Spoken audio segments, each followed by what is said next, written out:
Mike Tyson భయాన్ని బలంగా మార్చిన యోధుడు. మైక్ టైసన్ ప్రపంచం భయపడిన బాక్సర్.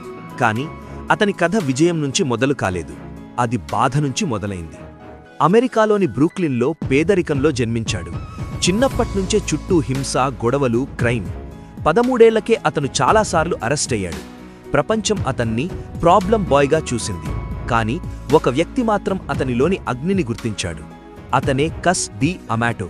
కస్ అతనిలో కోపం కాదు, సామర్థ్యం చూశాడు. అతన్ని తన దగ్గరికి తీసుకున్నాడు.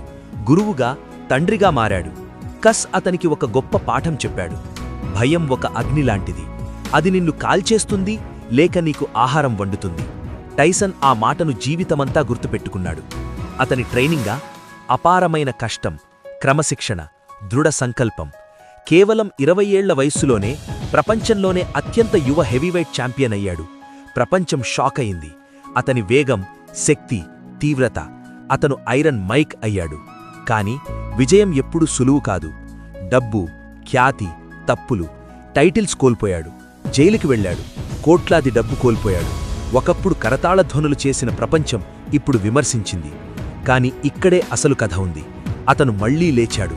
తన తప్పులను అంగీకరించాడు. తన మనసును మార్చుకున్నాడు. తన్ను తాను తిరిగి నిర్మించుకున్నాడు. ఇప్పుడు అతను కేవలం ఒక ఫైటర్ కాదు, జీవిత పాఠాలు నేర్పే వ్యక్తి.